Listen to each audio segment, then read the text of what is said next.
Okay everyone, this is what we got now. So I'll pass you over to the missus and she'll just tell you what's going on. Right, so basically I went away on the weekend to see my mum and dad, and up there was a load of wild plums. So I brought a load of them back. I've cut them in half and taken the stones out and put them in here. All in all I've got 8 pounds of plums in here. So for every £2 of plums you put in 2 pounds of sugar, 1 lemon and 100 mils of water. So basically now this is starting to soften. I'm going to add the sugar and then I'm just going to bring it to the boil, get the setting point and jar it, and we got jam.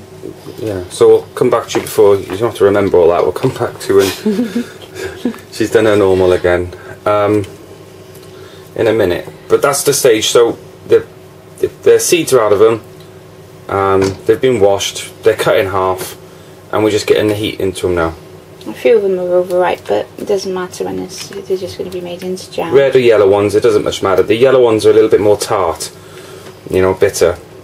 So if you can get red ones as well, it'll just soften the mixer. Okay, alright, back in a bit then. The other thing we did as well today is, oops, we like to get our apples in like a Hessian sack. It's really good for lugging around, it's easier. So we went and got a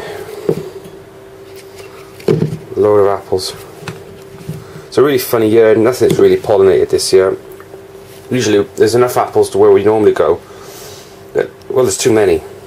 You know, we can't pick them all, they just go to waste. But this year we're fighting to get any. So, what are you doing with some of these? What did you decide? Blackberry and apple jam. There we are, blackberry and apple jam. So once that one's done, I'm making another one. Yeah. So I've got one of these. Hang on, I'm in the light again. Sorry, okay. Yeah. So it goes on there. Squidge it on. Hang on. Let's try and do this one-handed. Typical. Hang on. Right, that's getting close now. What we're looking for, we want this to come up to a boil, and you can see it's starting to become like a raft. And it's the froth we want. The sugar's in it. So it's the waiting game now for that to start.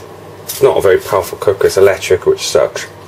But it's better than not having a cooker, I suppose. Trick with your apples. These are all, you know, being used on the machine here, which does the business. Make sure you cover them in, yeah, a couple of these are browning, but 1 or 2 on the top will be. But absolutely drench them in lemon juice and you won't have brown apples.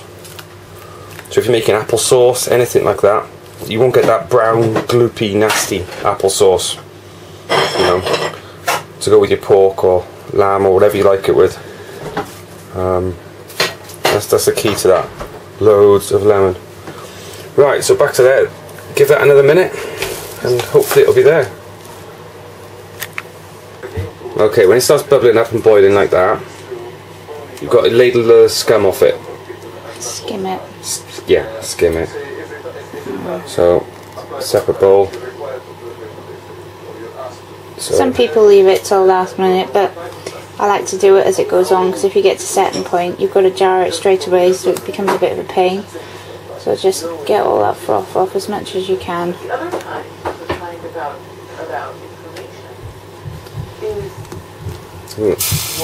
And that's it. See you in the next bit. Okay, so what I'm doing now, this has been boiling for about 10 minutes, so it's time now to just do a sort of set test. So basically just pop a little bit up on a cold saucer that's been in the fridge. And we just leave it for a second. And basically what you're looking for is if you push your finger on it when it cools down and you've got a skin forming on it, almost like if you push your skin and it wrinkles, it's set. If it doesn't, you leave it a bit longer and just keep testing every sort of 3-4 minutes till you get it. And it's still too hot.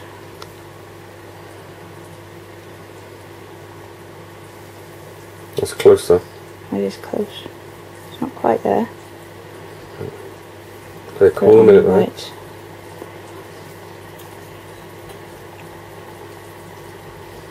So as soon as you get the setting point, you keep doing this, keep putting it back in the fridge. When you get the setting point, then we're looking at putting it in jars. And boom, it's done. Jars are in a steriliser and in the oven, keep them warm. So there we are. I'll cut this off and we'll come back to you when we've got a setting point. Okay. Right, we've got setting point. What I've done, I've ladled a bit on the saucer and I've put it in the fridge just for 5 minutes. And I don't know if you can you see? It's like a cat chasing a mouse here. She's moving this plate everywhere. Yeah, see that skin? See that? Sort of sticky. That's what we're looking for. That means it's at setting point. So yeah, see it dragging around. Lovely. Stop moving it round. That means it's... Honey. Sorry. Right, there we are. So that's it now. So next is... Jar it straight away. Laid into jars, so I'll be back in a minute. Right, sorry about all the shadows. I'm chasing this woman round with a saucer and a camera. Right. Okay, jars sterilised. Kept them in the bain-marie in the oven, you know. And then lids sterilised. We use the we don't use the baby steriliser anymore. But you know, you got because you know our kids are too old now. But you know, you get baby sterilisers for their bottles. We keep that and we use it for jars and stuff like that. You can't get loads in there, but if you're only doing a small job like this.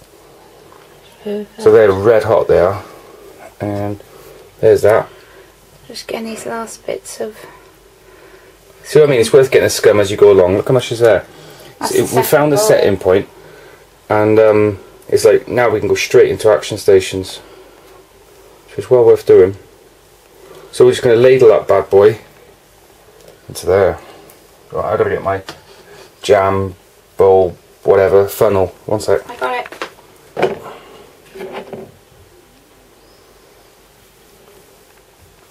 If you haven't got one of these funnels, get one. They're brilliant. Really handy.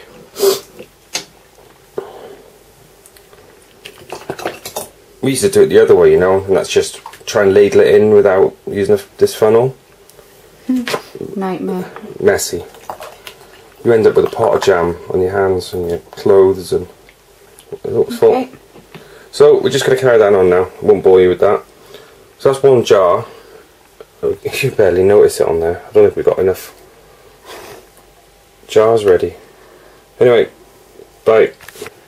There we go. That's 8 jars already. No, it's not. 7. There's 8 pounds of plums. Yeah. 7 jars so far. We've had to put the heat back on because we thought we had done enough jars, but there's loads left, so we've got to put the heat back on, just keep it ticking over. So there we have it. Straight out the hedgerow. Free. So what's it cost us? Sugar. Electricity, that's it. Sugar, electricity and our time. Not bad, eh? So there we have it. That's that. Don't think there's anything really to add to that. Apart from it's really nice and you need to make it. It's really good. Oh, when we do something different to you guys out there. I've never seen you guys do this, but in America. We put little wax discs on top of the jam. So this goes on, then the lid, and then the ring. So that gets mixture and extra seal, you know. So that's cool. Right, I think that's it. See you later.